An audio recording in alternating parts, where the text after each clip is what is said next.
días, hermanos. Es un placer estar otra vez con ustedes. Y reciban los saludos de los hermanos de México. Ellos están en este momento en un campamento. Se han preparado para poder predicar la palabra del Señor también y tienen una buena asistencia allá. Y esperamos que sea de bendición, ¿no? Esperamos que sea de bendición. Siempre, todos los años hay ese campamento y siempre es una bendición. Y este domingo 5 de abril, creo que es 5 de abril, ellos están celebrando el culto de Victoria con todas las iglesias de la ciudad de Nogales y varias otras 7 ciudades más alrededor del estado. Y van a, todo el propósito es evangelístico, todo es evangelístico, ¿no? Y es una bendición poder estar siendo parte de esto también. Muy bien, vamos a empezar en esta mañana. Voy a pedir que abran sus Biblias, por favor, en el libro de Segunda de Timoteo, el capítulo 1. Es un tema que la última vez que estuvimos acá estuvimos tocando también, pero esta vez vamos a hablar de otros aspectos que se refiere a la obra misionera. Segunda de Timoteo, capítulo 1. Dice la palabra del Señor: Pablo, apóstol de Jesucristo. ¿Lo tienen todos? Perdón. A veces estoy un poco acelerado en esas cosas. Muy bien, Segunda de Timoteo, capítulo 1.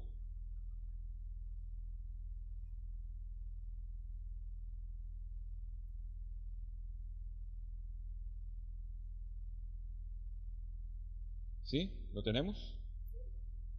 Muy bien. Dice la palabra del Señor: Pablo, apóstol de Jesucristo, por mandato de Dios nuestro Salvador y del Señor Jesucristo, nuestra esperanza, a Timoteo, verdadero hijo en la fe, gracia, misericordia y paz. Me jugó una pasada el ventilador, era Segunda de Timoteo.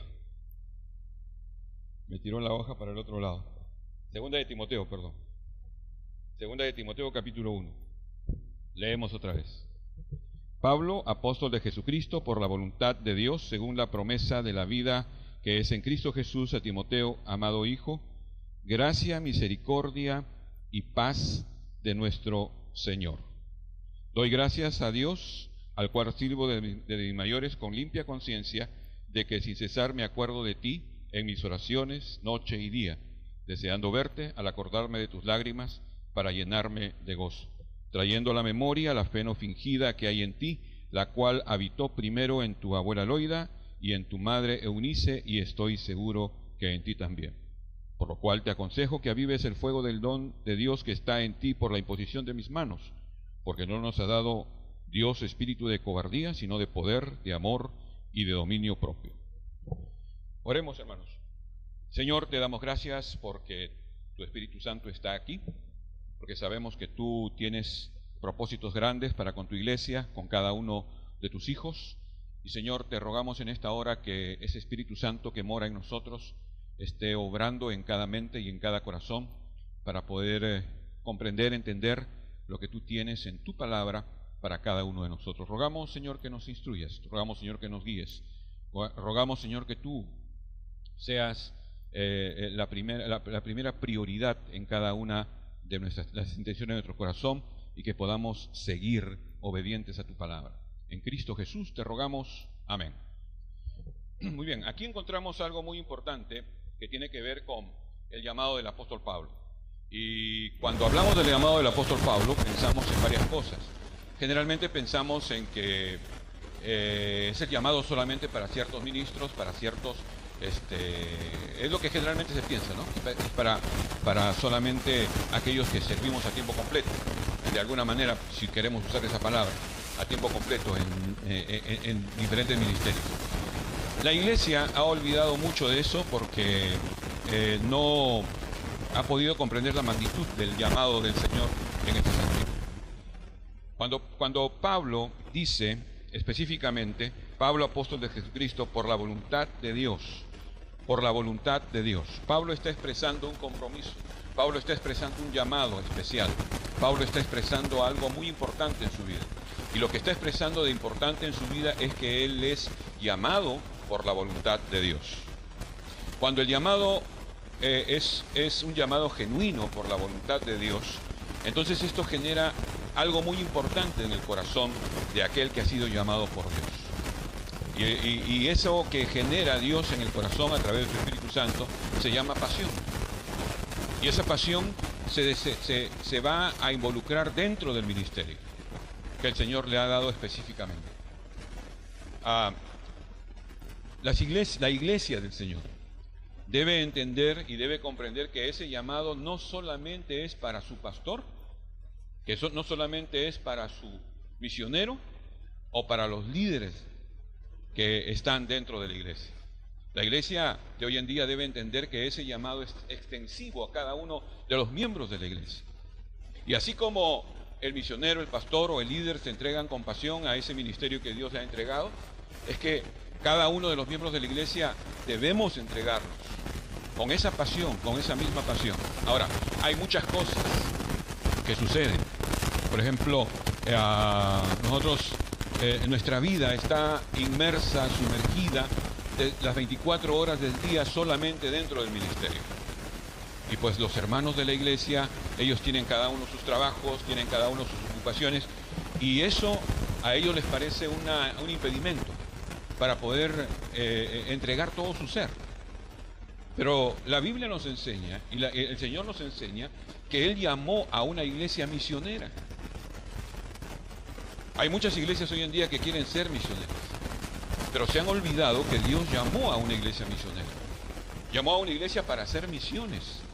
Llamó a la iglesia para ir y conquistar el mundo a través de su palabra. Pero eso no solamente está puesto en las manos de aquellos que estamos a tiempo completo dentro del ministerio, porque la Biblia nos dice claramente, nos instruye claramente en el libro de Efesios, nos dice que Él constituyó a unos apóstoles, maestros, pastores y una serie, hay toda una lista, ¿verdad? A fin de instruir al pueblo de Dios, a la iglesia del Señor, para poder hacer juntos la obra. Somos un equipo de gente. Cada uno de los miembros de la iglesia, desde el lugar donde está, es un misionero en potencia. Y eso es lo que debemos entender. Y ese llamado que Dios le hace a Pablo, ese llamado que Dios le hace aquí a este hombre, es un llamado que es extensivo a cada uno de nosotros. Ahora, hay muchas cosas que está pasando dentro de la iglesia neotestamentaria del siglo XXI.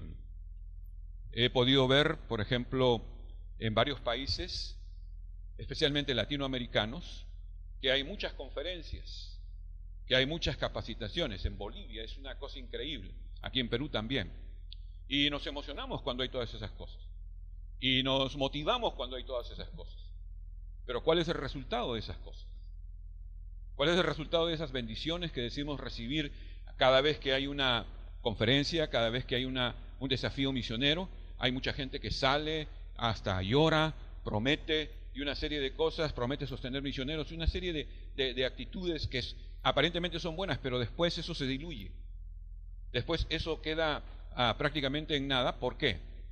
Por una sencilla razón, porque no hemos entendido, no hemos comprendido la magnitud del llamado de Dios a una iglesia misionera, una iglesia que tiene que tomar cartas en el asunto, una iglesia que no se tiene que quedar, una iglesia que tiene que salir y hacer la obra a la cual ha sido encomendada.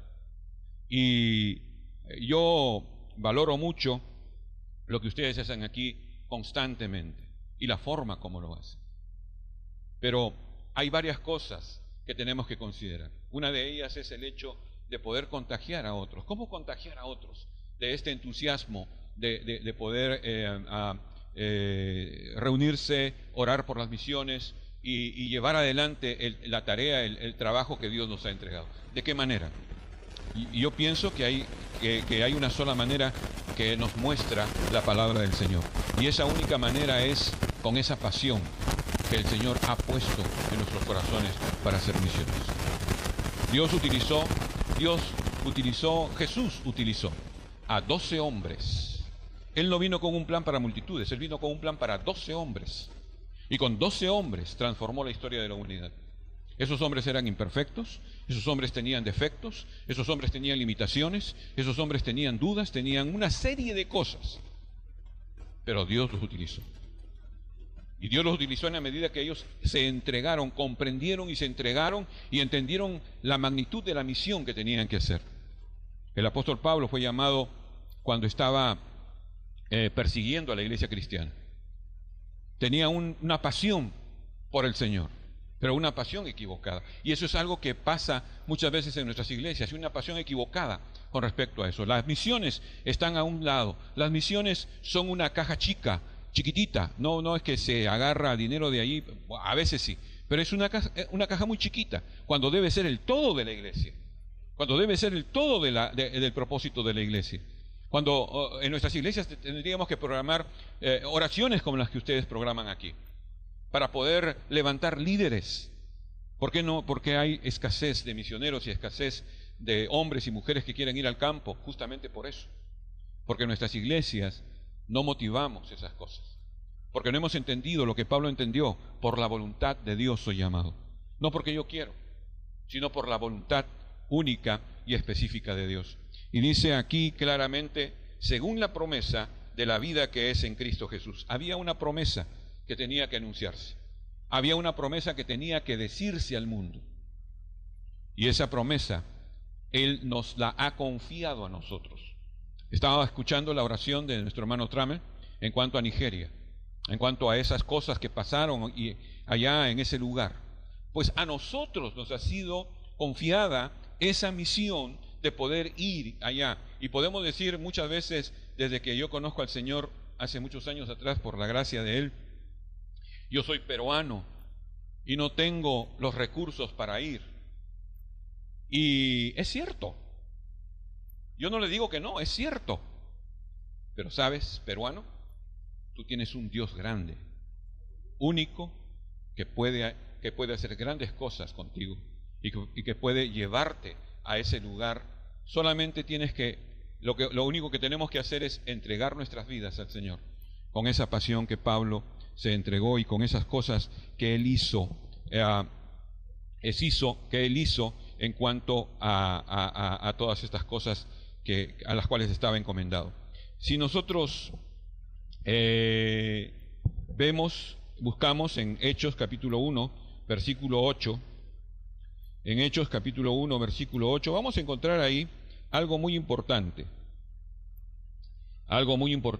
en ese versículo, capítulo 1 de Hechos, el versículo 8. Dice el Señor Jesús aquí, antes de subir al cielo: pero recibiréis poder cuando haya venido sobre vosotros el Espíritu Santo, y me seréis testigos en Jerusalén, en toda Judea, en Samaria y hasta lo último de la tierra. Dice, me seréis testigos, me seréis testigos. Y aquí hay una cosa muy importante. ¿Por qué? Porque aquí el Señor dice claramente, nos dice claramente qué es lo que hemos venido a hacer, cuál es el propósito de nuestra vida.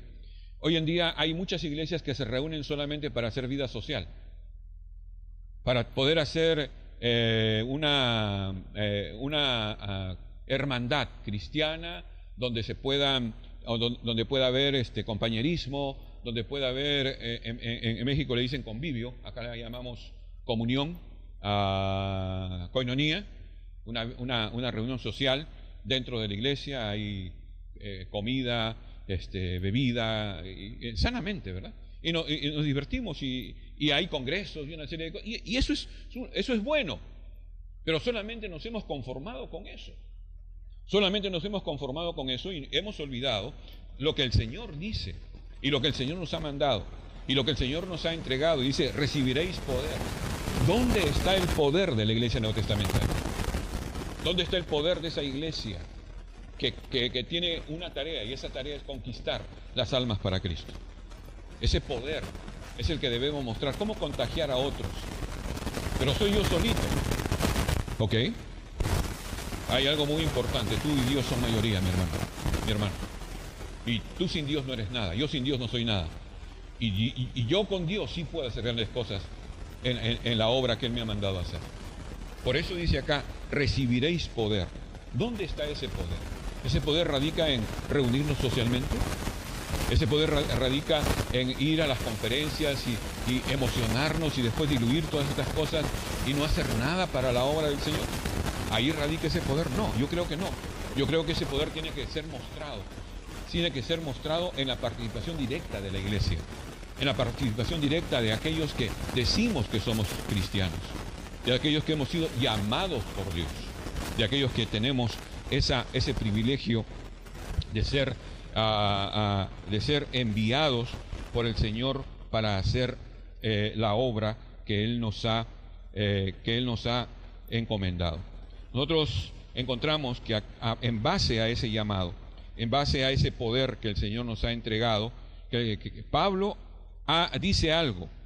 Pablo nos dice algo y confronta a la iglesia. Y en el segundo libro de Timoteo, en donde hemos estado, en el capítulo 4, Pablo confronta a la iglesia con su Señor ante el inminente fin de los tiempos. Y él le dice, en segunda de Timoteo, capítulo 4, versículo 1, te encarezco delante de Dios y del Señor Jesucristo, que juzgará a los vivos y a los muertos en su manifestación y en su reino, que prediques la palabra, que instes a tiempo y fuera de tiempo, redarguye, reprende, exhorta con toda paciencia y doctrina. Porque vendrá tiempo cuando no sufrirán la sana doctrina, sino que teniendo comezón de oír, se amontonarán maestros conforme a sus propias concupiscencias y apartarán de la verdad el oído y se volverán a las fábulas. ¿Qué cosa dice aquí el apóstol Pablo? El apóstol Pablo es bien claro. Ok, has recibido un llamado. Ese llamado es para la iglesia en general. Ese llamado tiene que generar una pasión.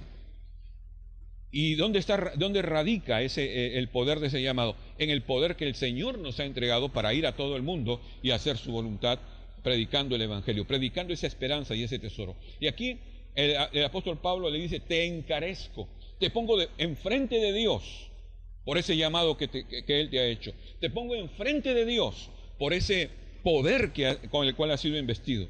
Y te encarezco, te pongo delante de Dios, te confronto con Dios. ¿Y qué cosa dice? Te encarezco delante del Señor Jesucristo. Y de Dios dice acá, que juzgará a los vivos y a los muertos en su manifestación y en su reino. ¿Qué dice? Que prediques la palabra, que instes a tiempo y fuera de tiempo, redarguye, reprende, exhorta con toda paciencia y doctrina. Porque ya llegó el tiempo en que, ¿qué cosa está pasando con la gente? Está escuchando otras cosas, está escuchando otras doctrinas, está escuchando un evangelio totalmente distinto. En otras palabras, yo no creo que sea otro evangelio. Yo creo que ni siquiera podríamos llamarlo evangelio. Es otra cosa, es basura y no la palabra de Dios. ¿Y por qué la iglesia se queda paralizada y estática? ¿Por qué? ¿Por qué como iglesia tenemos que quedarnos así? ¿Cuál es la razón? Si hemos sido llamados por Dios, esa pasión va a generar ese llamado va a generar una pasión en nuestro corazón.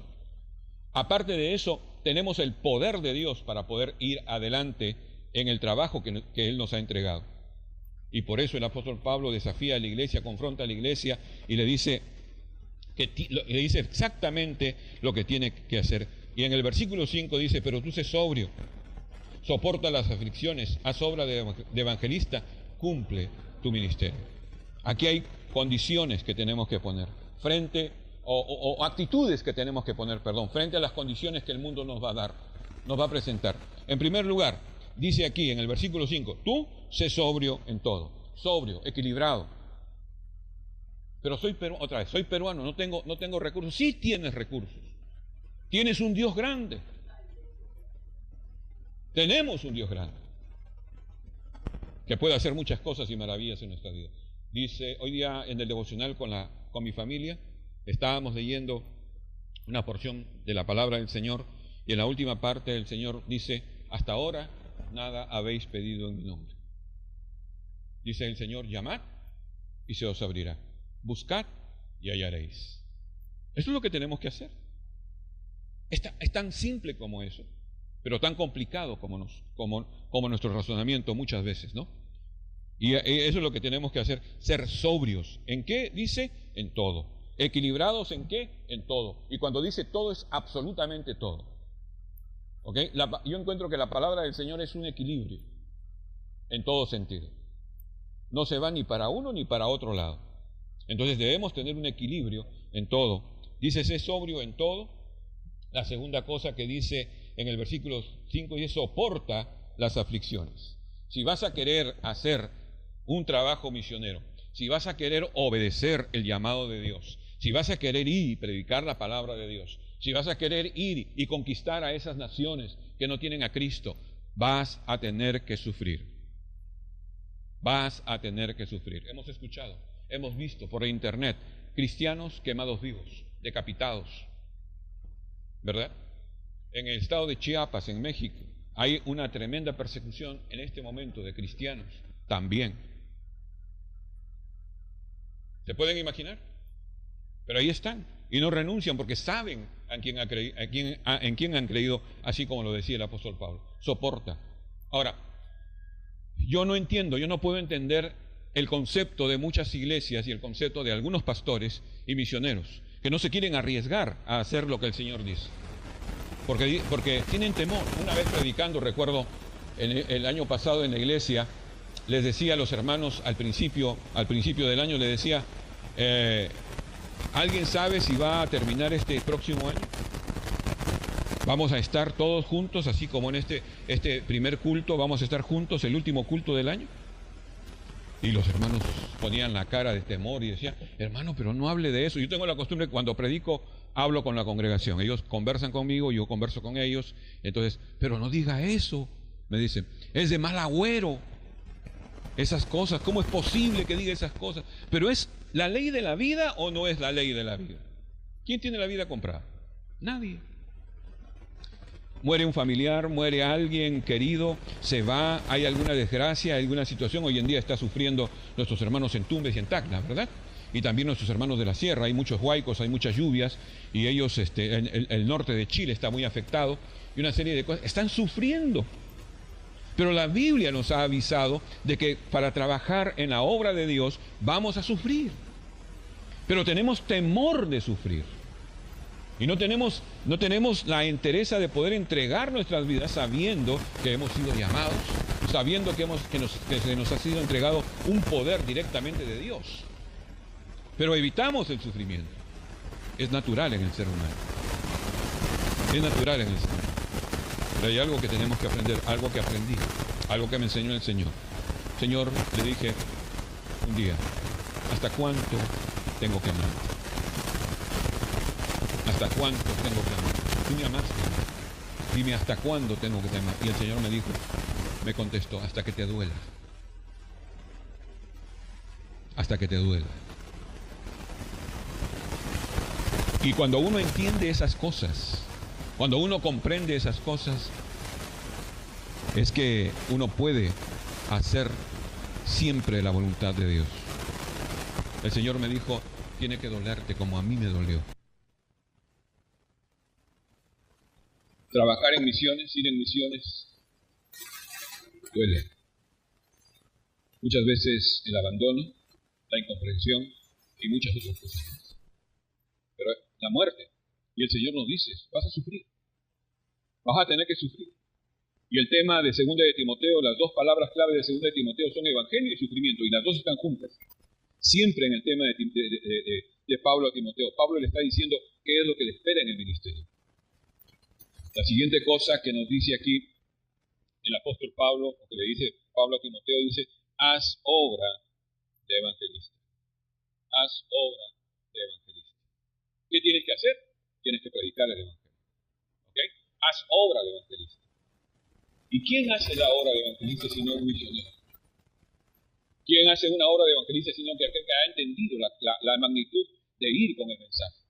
A donde sea, y donde sea que el Señor le ha mandado. Es lo que tenemos que comprender, es lo que tenemos que entender. Haz obra de evangelista porque tu único propósito aquí en la tierra es eso. Hay muchas cosas en las cuales nos ocupamos dentro de las iglesias. Nos ocupamos en los problemas que existen entre los hermanos. Nos ocupamos entre los problemas que existen entre diferentes situaciones. Hay muchos pastores que no quieren pagar impuestos, hay muchas cosas que quieren evitar, hay muchas cosas que quieren... Y una serie de cosas. Y ocupamos todo nuestro tiempo en esas distracciones que son importantes hasta cierto punto y que son prioritarias hasta cierto punto, pero nuestra tarea prioritaria es hacer la obra de evangelista. Predicar la palabra del Señor, hacer la obra misionera, en otras palabras. El Señor fue bien claro. El Señor fue bien claro y contundente. Él dijo, mas buscad primeramente el reino de Dios y su justicia. ¿Qué más dice? Y todo lo demás llegará por añadidura. Y nosotros nos estamos preocupando por las añadiduras. Por eso nos preocupamos. Si no hay dinero en la tarjeta, ¡wow! Ahí sí, ¿no? Hacemos todo lo que sea posible para poder conseguir y tener dinero en la tarjeta. Pero cuando no hay dinero para hacer misiones, ¿qué hacemos? ¿Qué hacemos cuando no hay dinero en la caja de misiones? Ya vendrá alguna vez, alguien nos donará, algún gringo millonario nos dará, ¿verdad? Y estamos esperanzados en eso. Y no entendemos el llamado del Señor. Tenemos que hacer obra de evangelista. Y la última cosa que le dice Pablo a Timoteo en cuanto a esto, dice, cumple tu ministerio. Es una orden. Y todas estas cuatro cosas que hemos visto, son órdenes de parte de Dios. Cumple tu ministerio. Estás aquí para una sola cosa, para extender mi reino. ¿A dónde? A todo el mundo. Estás aquí solamente para predicar mi palabra. Estás aquí, has sido llamado solamente para hacer la obra que yo te he mandado. Y la obra que yo te he mandado es una obra misionera, no es una obra estancada en tu localidad. Es cierto que tienes que comenzar allí, es cierto que tienes que enraizarte ahí, pero tienes que ir más allá. Y tienes que predicar mi palabra a donde yo te mande, porque yo soy tu dueño. Y tienes que cumplir tu ministerio.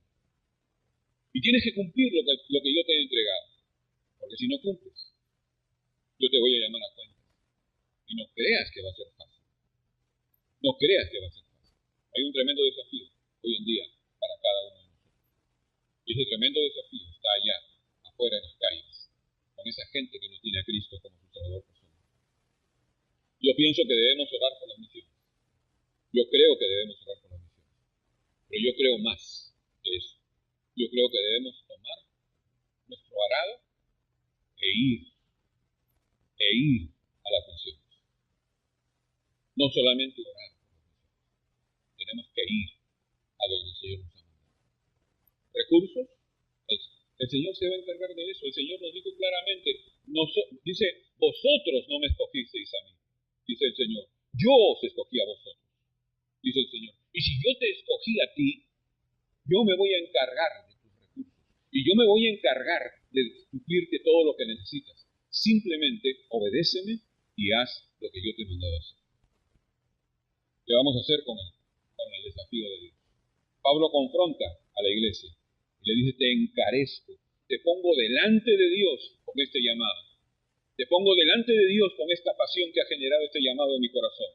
Y te pongo delante de Dios. Te pongo finalmente delante de Dios con ese poder con el cual has sido investido. ¿Qué vas a hacer con eso? ¿Te vas a quedar? ¿O vas a hacer todo lo que el Señor te ha dicho? Sé sobrio, haz obra de evangelista y todos esos puntos que encontramos en el capítulo 4 de 2 de Timoteo.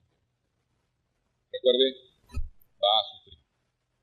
No va a ser fácil. Va a sufrir.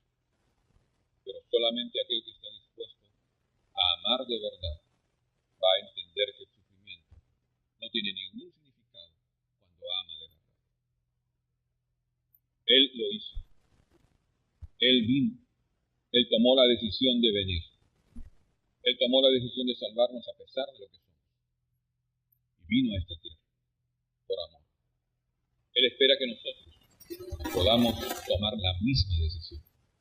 Y amados hermanos, el amor no es algo romántico, no es algo, tiene sus gotitas de romanticismo y una serie de cosas. Pero el amor es una decisión. Es una decisión.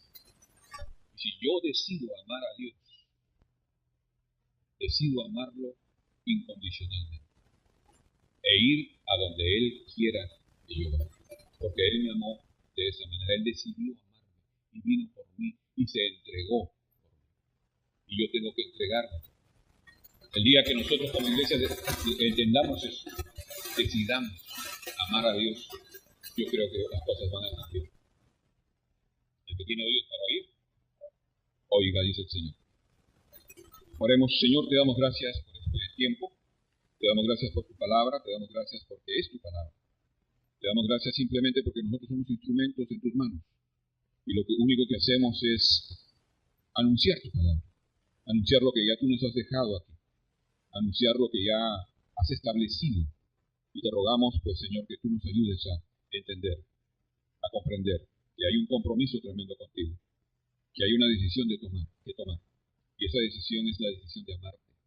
Y en la medida que te amemos, en la medida de lo que tú signifiques para nosotros, es que nosotros vamos a amar lo que tú amas. Y lo que tú amas es el propósito por el cual estamos aquí. Ir y predicar el Evangelio, hacer misiones en todo el mundo. Si tú significas algo en nuestras vidas, vamos a ir contigo. Si no, seguiremos como estamos. Ayúdanos a entender y comprender la gran magnitud de tu llamado y la gran magnitud de ese poder con el cual tú nos has investido. Te pedimos, Señor, tu bendición. En el santo y bendito nombre de Cristo.